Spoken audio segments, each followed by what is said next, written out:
Hey there, welcome to another episode of Galaxy Gardens. My name is Chrissy and today we're going to be in the kitchen. We're not going to be making tea bags just yet. I might save that for next video, but today I have a whole bunch of gooseberries we got to get through and I thought it'd be nice to make some gooseberry jam. So that's what we're doing today. So stick around if you want to see that, and if you want to skip forward a little bit, I want to show you later in the video a special kind of berry that's ripening outside right now. And it's super good. I really want to share it with you because it's the first year we're getting a decent harvest off it. It's pretty cool, so let's go check it out.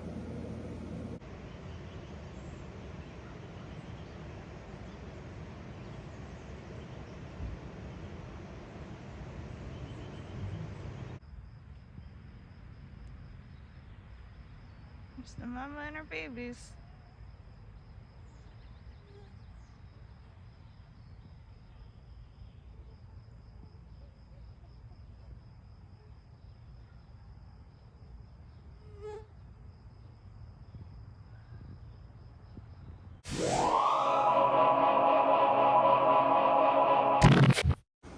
Today we're making jam. We're gonna try to do this quickly. I have some jars going. This recipe should fill up about 6 jars, but to be safe, I have a couple extra ones going. We're gonna be following the Ball Complete Book of Home Preserving. We're following the liquid pectin recipe. I don't have liquid pectin, but I have dry pectin, so we're just gonna sub it out and figure it out. We're gonna follow this gooseberry recipe. 3 3/4 cup, a little bit of lemon juice, a little bit of sugar, a little bit of pectin. We're gonna go get our ingredients together and we'll get it going. We have our ingredients together. So we have these beautiful pink Pixwell gooseberries, and they have a really good color to them. And I'm honestly not gonna take the time to top and tail them. I am gonna wash them and roughly remove all that. I think what I'm gonna do when we make the jam is that whatever ends up in there, and then we'll try to filter it out when we actually put it in the jars. We're gonna see how this goes. I've never grown this many gooseberries before. They are quite good, and we have more here than we need. So I think we're gonna be okay. And then of course we have our pectin, lemon, and sugar. Now this recipe calls for 1 pouch of liquid pectin, and the equivalent to that is 2 tablespoons of pectin powder. So we're gonna do that. I'm glad I got the jars started. They're just about to start boiling, so I think it's time for me to wash these gooseberries, get them in the pot, and see what we can do. Look at those. They look so good. And the ripe ones are super, super good. I'm not too worried that some of the green ones are in there, but this is a very good harvest. And we have some that are left over. So we might be able to use some of these to make some wine or make some more jam. We'll have to decide. This recipe calls for 3 3/4 cups of crushed gooseberries. Now they're not crushed, so what I did instead was put just like a solid 4 cups, and we're gonna add 6 cups of sugar. Just make sure I didn't drop any more of them down there. And then we're gonna add in the lemon juice. Once it gets to a boil, we're gonna add the pectin in later. So let me get the sugar.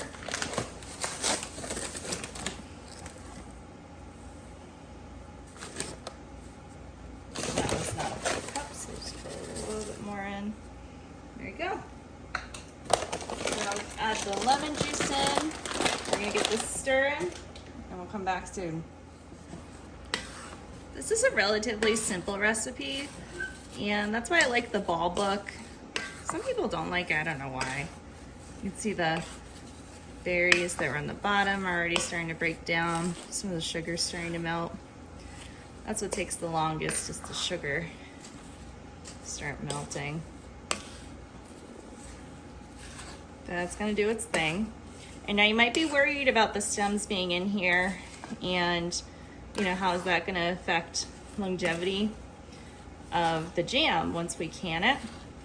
Well, just so you know, because we are gonna be filtering it out, you know, we have to water bath can these anyways, which is gonna help keep them for the long term. So anything you might be worried about that's in here, it's gonna get killed off during the water bath process.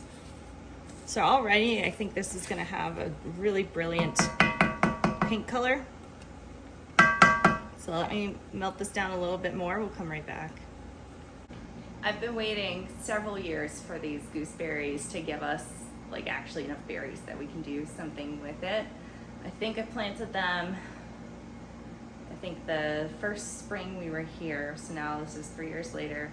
Last year we got some berries, we got to try them out. The year before we got a couple and the chipmunks stole all of them. So this year we're doing pretty good. If you do want to grow gooseberries yourself, just know they're very thorny.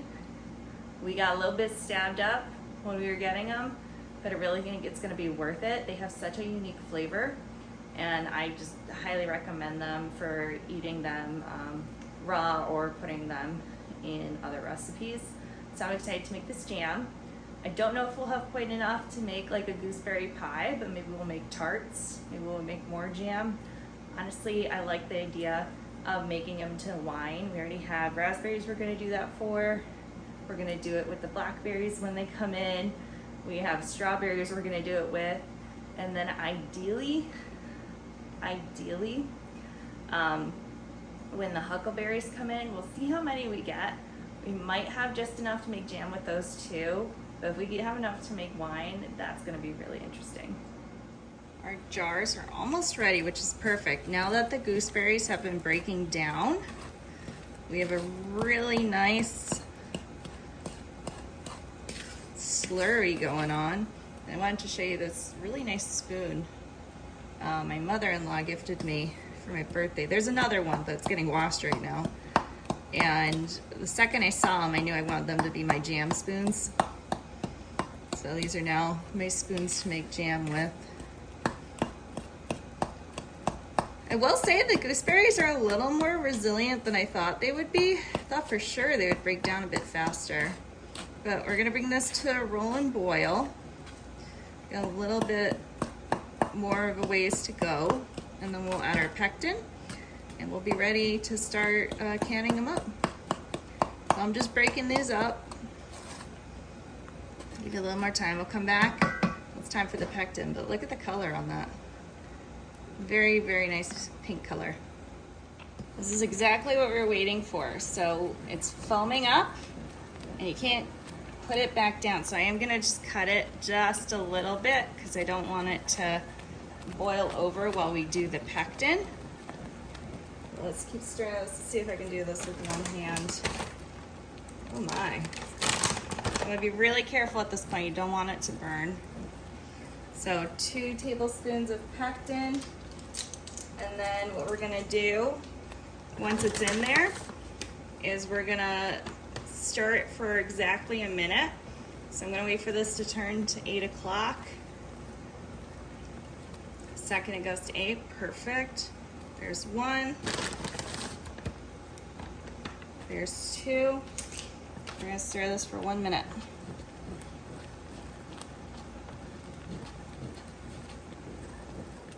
And that brings it right back down.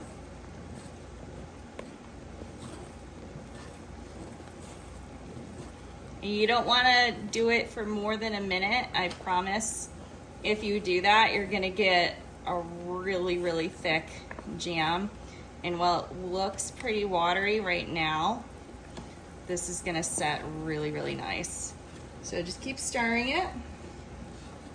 I'm just breaking down some berries as we go.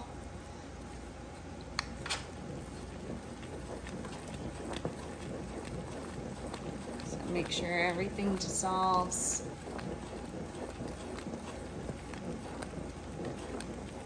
All right, it's 8:01, we're gonna stop cutting the heat.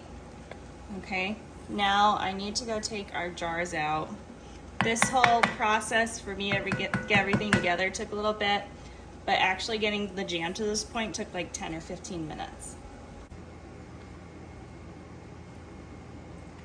For the jars, all I did was boil them for about 10 minutes. Halfway through, I added the lids and the rings, and those have been in there for about 5 minutes. And that's all you need.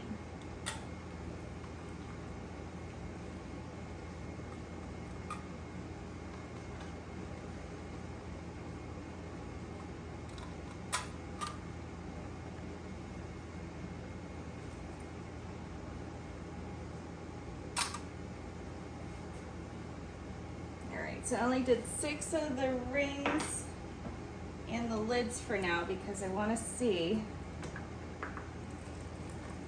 how much jam this actually fills up.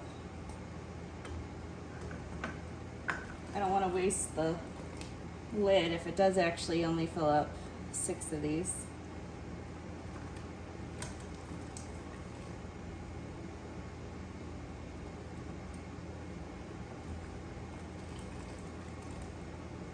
And I love using these smaller jars versus water bathing the quart jars because of the size of the pot I have. Because I can just dump the water right back in the pot, and then when everything's full and I put it back in, I don't have to remove any of the hot water. It's just so much easier.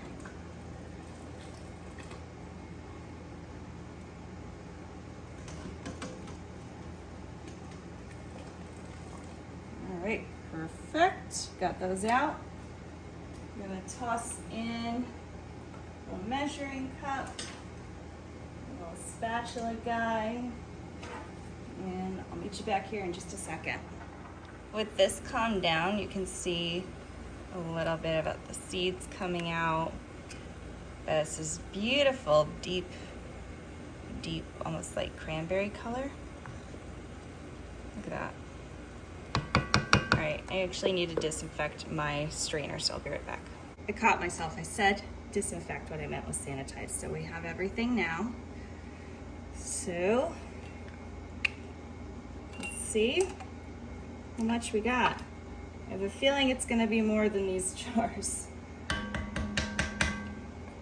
Let's sanitize my ladle as well, and we'll just see how far we get.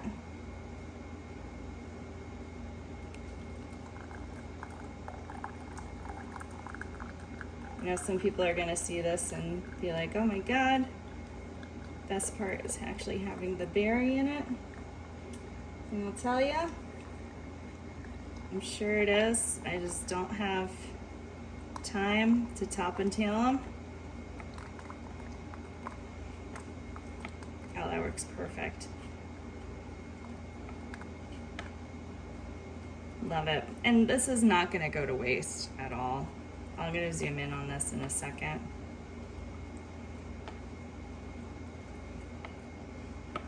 Put this to the side. Just a little bit more. Fill up this jar. Oh yeah.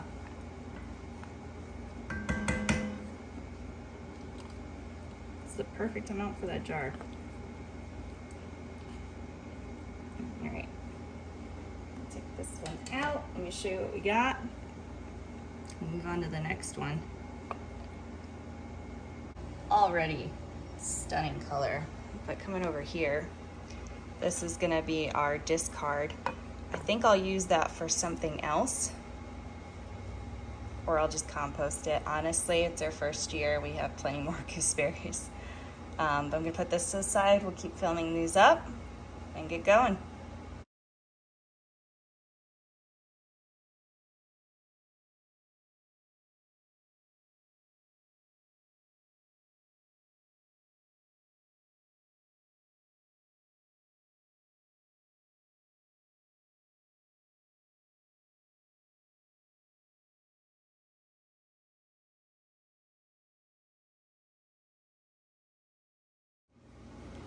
Look at that color.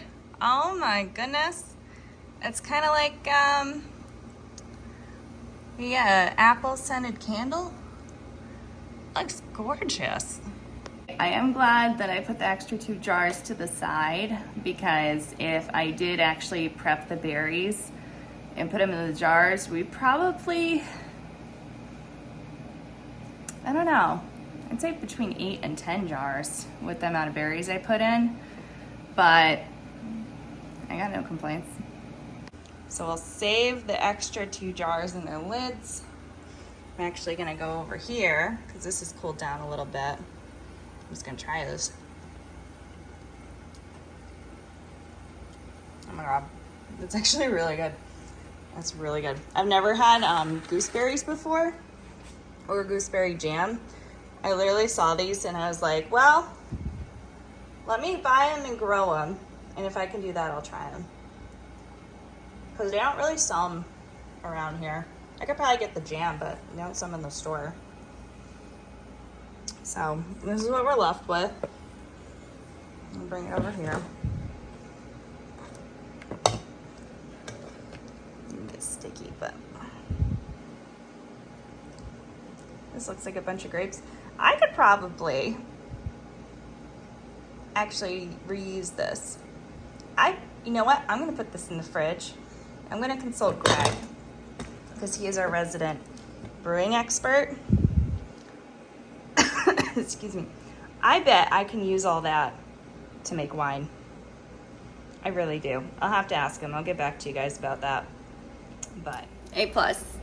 Now let me get the jars together. If you've never canned before, I'll give you a brief overview of it. But I do have more detailed other videos about canning. This is more about the jam, less about the canning. But let's get everything together and get it in the hot water bath. If you never canned before, so first off, we have to wash and sterilize the jars. You didn't see the washing part, but they are sterilized from being boiled. The next step I'm gonna do, and this is one of the only things I really use white vinegar for other than pickling, is just wipe around the rims and make sure there's nothing on there that can impact the seal. It was a little messy putting the jam in here, and it looks gorgeous, so I don't want to risk anything. I think we're pretty good. I gave I don't know, roughly an inch headspace. I'm gonna double check in the book if that's what we're doing. Most jam recipes I follow, it's about an inch headspace. I'm super stoked, so you can see us picking up a little bit. I'm not just gonna schmutz it around. All right. So you take your sterilized lids and you're gonna put it on. Finger tight, you don't need to strong arm it.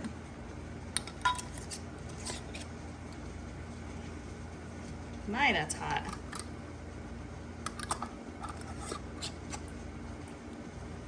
So I'm just gonna finish these up. We're gonna put them back in the pot here, and we're gonna can them. Well, I did consult the book. The book said a 1/4 inch headspace, so I mucked this up a little bit. In general, please follow the directions. It's a little late for me, so we're gonna see what happens. Then I'm looking at it, I don't know if I'd consider that like an actual inch headspace. Say at least 1/2 inch. I'll measure one of the other ones. Now when you water bath can, you want whatever is in your jars to be about as hot as the water. So like you're not gonna put something cold in the jar and then put it in the water because it's gonna explode. You don't want that. So the jam is still very, very hot. These jars are very hot. They're good to go. All right, beautiful. And there's at least an inch of water above them that's gonna boil. So we're gonna put this on, and we're gonna put the timer. We're gonna put the timer on and process these for 5 minutes, and then, process them for 10 minutes, and then we're gonna cut the heat, let them sit for a few minutes, and then we'll pull them out. Yeah, give me a couple minutes to get this all cleaned up. Just an FYI, this took me a little bit longer because I'm filming. It's only 8:30. This is gonna be done in I have 7 minutes left on the boil plus 5, 12 more minutes. And we're just gonna leave it till tomorrow. I'm squatting down here because it's so hot in my kitchen right now. You can hear the air conditioner in the background. It's still hot. I was talking to Greg about this and he was like, hey, you know, maybe that's not like the best thing to do on a weeknight. You know, you work all day, we got other stuff we're doing. And I was like, no, I think I can fit it in. And you know what? I was right. We can fit it in. I was consolidating the berries into this container. So this is what we have left. I was wondering how much we have in here. And I was looking on the back. Apparently this is 5.2 cups. A little skeptical, but I'll take it. So that's definitely plenty to make more jam. I make small batches because we really don't go through this stuff too fast and we usually give it away for Christmas. But I like that we have some left over and I'm just gonna pop this right back in the fridge. These have already been in the fridge for like 2 weeks and they're going strong. Not moldy, no signs of decay, just like ripening slowly in the fridge. Definitely recommend these if you're gonna grow them and you're looking for a bush to grow at your own house.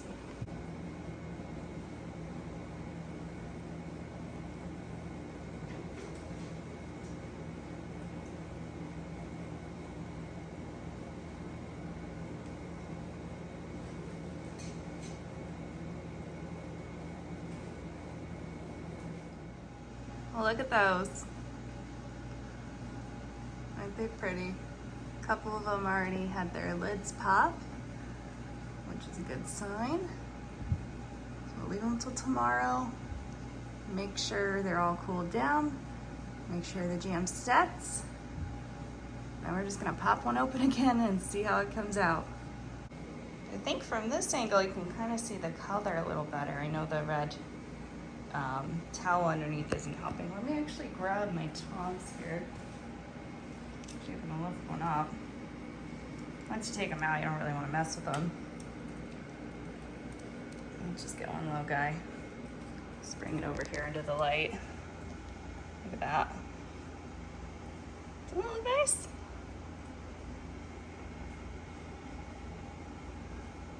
Looks really good. It's like a watermelon color almost. So Greg just got home and I reviewed our situation here with him and he said that we can definitely turn this into wine, which we're gonna have to do this weekend. So it's on the list, along with all the other wines we wanna make. And I just lost one of the berries. So I'm gonna finish up with this and we're gonna call it a night. I'm gonna come back tomorrow when the jam is all set and then we're gonna try it out.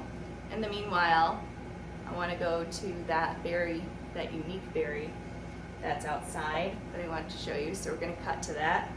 I shot that video probably the day before I'm shooting this, so expect an outfit change just a little bit. And then when we're done with that, we're gonna try the jam that's right behind me. So I will see you in the future. You caught me on a day where I need to get the berries. So I'm gonna take you over to our snowbank blackberries and I'm gonna show you what we got. Check these buttes out. It doesn't look like much, but we're gonna get a lot more next year. What we have here are blackberries that are white. Isn't that interesting? These ones are just about ready. Let's go over here. Oh my. Yes, perfectly when they're translucent like that, they're perfect. Let me take this out. I don't know how well you can see here. You're never gonna see these in the store because they have such a short window of harvest and they don't really keep. But they have such a unique flavor. So let me go grab some more, I'll be right back. By the way, do you like my egg apron? People have figured out that they're useful, so we're getting gifted aprons every now and then. I think it's pretty sweet.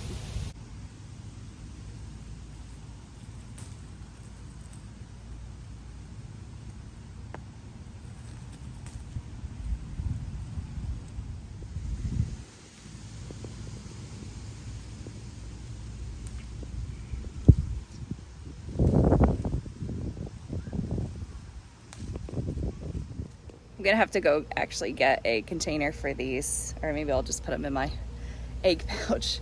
But these are awesome. They're so good. If you want to grow these snowbank ones, just know they spread like nothing. They spread so fast. So I have them in a very rocky part of the yard. I actually moved them, and I'm still trying to remove them from the last place they were in, but they are super good.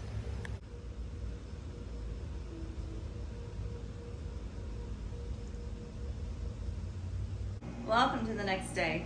We have all of our jars ready to go, and we're going to be doing a taste test.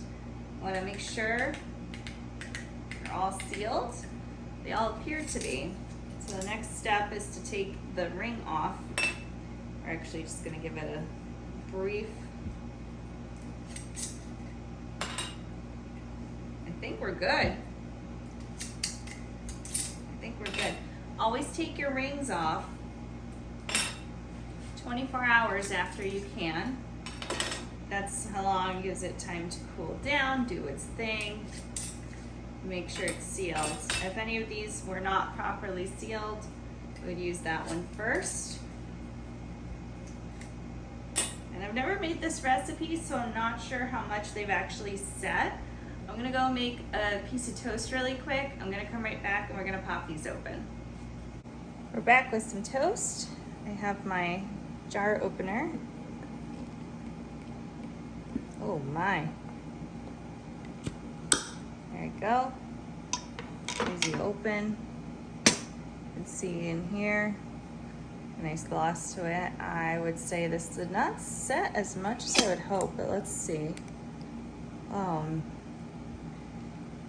Definitely need a little more packed in. Very good loose jelly. I actually kind of like it. Now gooseberries have their own pectin.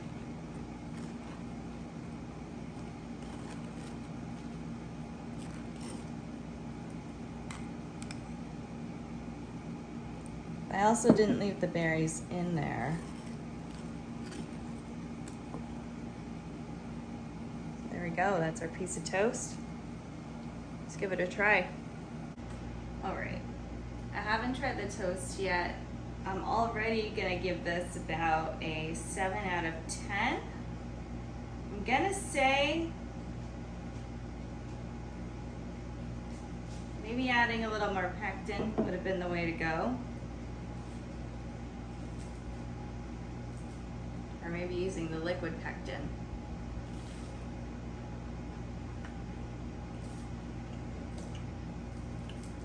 Let's see though. It reminds me a little bit of the peach jelly I made.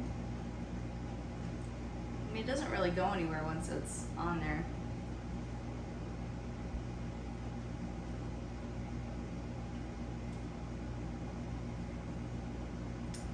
It's so strong. It has such a strong gooseberry flavor.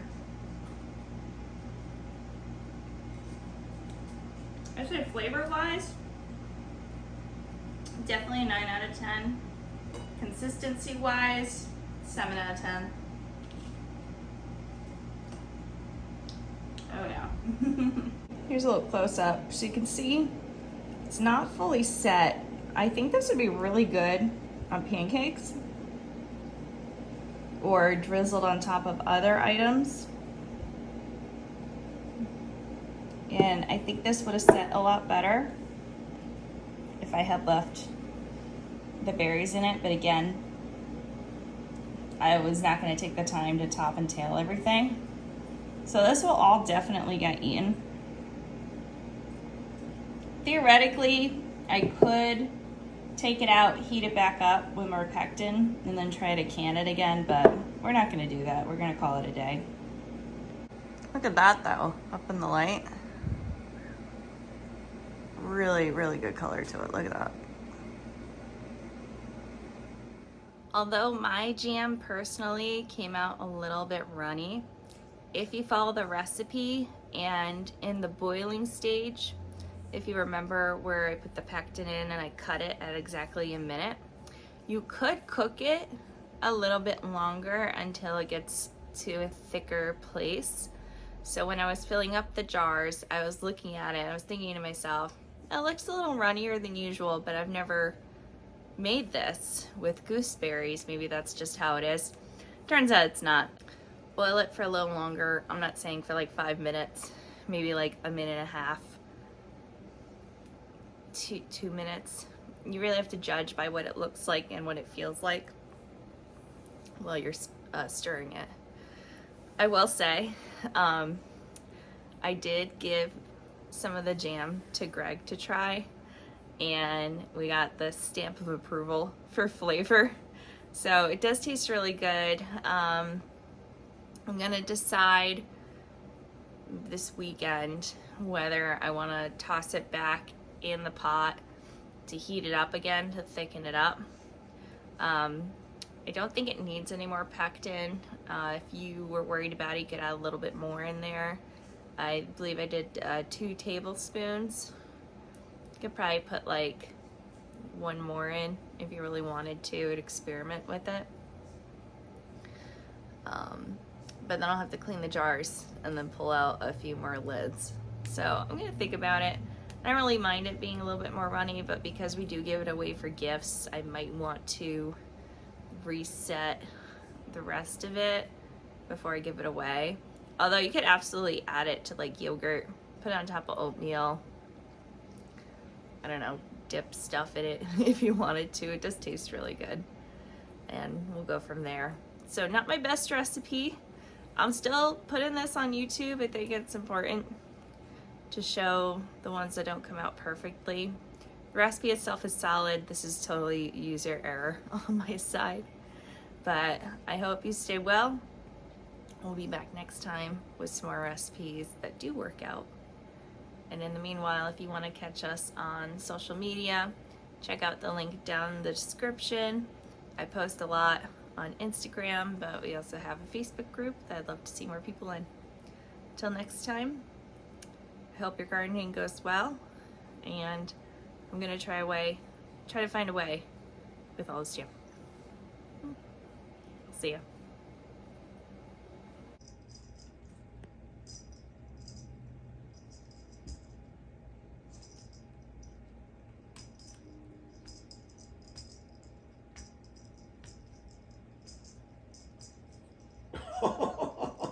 Honey, look at her right now.